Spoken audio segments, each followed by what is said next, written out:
तुहिन Sinha, vote को फिर आपने एक भी फैक्ट, मेरे दर्शक सुन रहे हैं, एक भी फैक्ट इधर उधर का नहीं गया है। इसका मतलब मान लिया कि कांग्रेस की सरकार थी, इसका मतलब था कि गौ भक्तों पर गोली चली थी, ये तय है। इसका मतलब रिपब्लिक ने जो कहा उस पर कांग्रेस की मोहर है। और बताइए, तो बताइए ना, 19-20 भी नहीं है फैक्ट, एक भी फैक्ट नहीं काट सके आप। 3 पॉइंट मैंने दिए, तीनों पॉइंट पर आप ये मान रहे हैं कि हाँ ये हुआ, हाँ ये हुआ, हाँ ये हुआ। ओके, नमस्ते।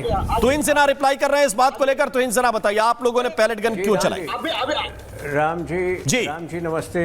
नमस्कार जी। राम जी नमस्ते। सबसे पहले तो आपके सभी दर्शकों को, आपको सभी पैनलिस्ट को सावन के प्रारंभ की हार्दिक शुभकामनाएं। देखिए, जब एक इतना बुजुर्ग व्यक्ति, कांग्रेस पार्टी का अध्यक्ष, आज ऐसे पावन दिन पर ऐसी गंदी भाषा का प्रयोग करता है पार्लियामेंट के अंदर, तो पूरा देश जो है ना शर्मसार हो जाता है। एक मिनट, क्या कह रहे हैं अमित शाह जी को? संदीप त्रिपाठी, शांत करिए इनको जी। ये जब जिस पार्टी के अध्यक्ष जब इस प्रकार की अमर्यादित भाषा का प्रयोग करते हैं तो आप समझ सकते हैं राम जी, जब जिस पार्टी के अध्यक्ष संसद के अंदर इस प्रकार की हिंसा की बात करते हैं तो जो चुटपुट नेता उनको तो खुली आजादी मिल जाती है कि अराजकता फैलाए टीवी पर आकर। देखिए, पिछले 3 दिन से जिस प्रकार से कांग्रेस के नेता बौखलाए हुए हैं, मैं समझता हूं राज कुछ और है। पूरा देश जो है संतोष और पूरे देश में जो है सुकून महसूस किया जा रहा है कि इतना बड़ा लॉ पास हुआ है। कांग्रेस इतनी बौखलाई क्यों है?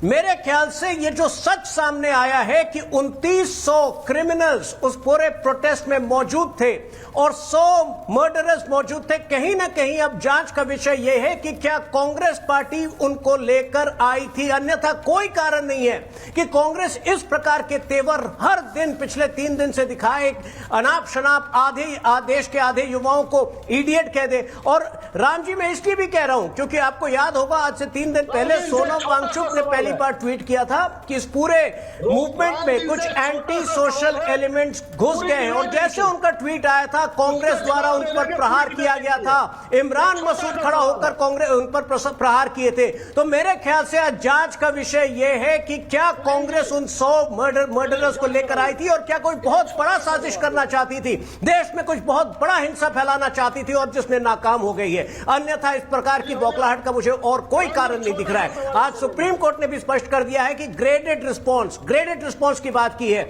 जब असाधारण भीड़ रहती है और भीड़ जो है काबू से बाहर होती है तो ग्रेडेड रिस्पॉन्स तो हर जगह होता है। पहले लाठी चार्ज होता है, उसके बाद आंसू गैस होता है, उसके बाद भी अगर ये लोग नहीं थमेंगे तो कहीं ना कहीं पेलेट गन इस्तेमाल हो सकता है।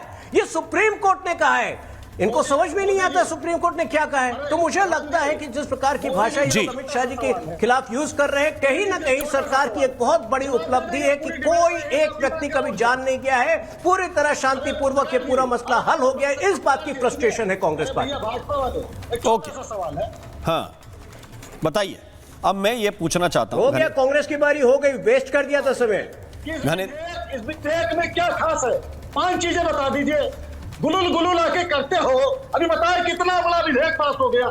24 जुलाई को विधेयक लेकर आते हो, आप पहले मानसून सत्र के पहले उसको अपने एजेंडे में शामिल तक नहीं करते हो, और जब छात्रों ने संदीप त्रिपाठी, विधेयक में क्या खराब है? एक मिनट, विधेयक में क्या गड़बड़ है, विधेयक में क्या अच्छा है, क्या बुरा है, ये बताने के लिए आपके सांसदों को 4-5 घंटे मिले।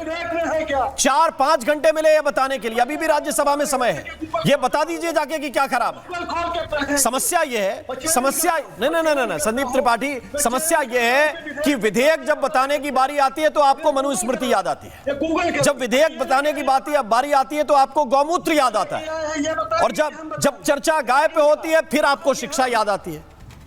यह समस्या है, और इस देश के लोग अच्छी तरह समझ गए हैं कि जब विधेयक पे चर्चा होगी तो आपको गौमूत्र पे चर्चा करनी है।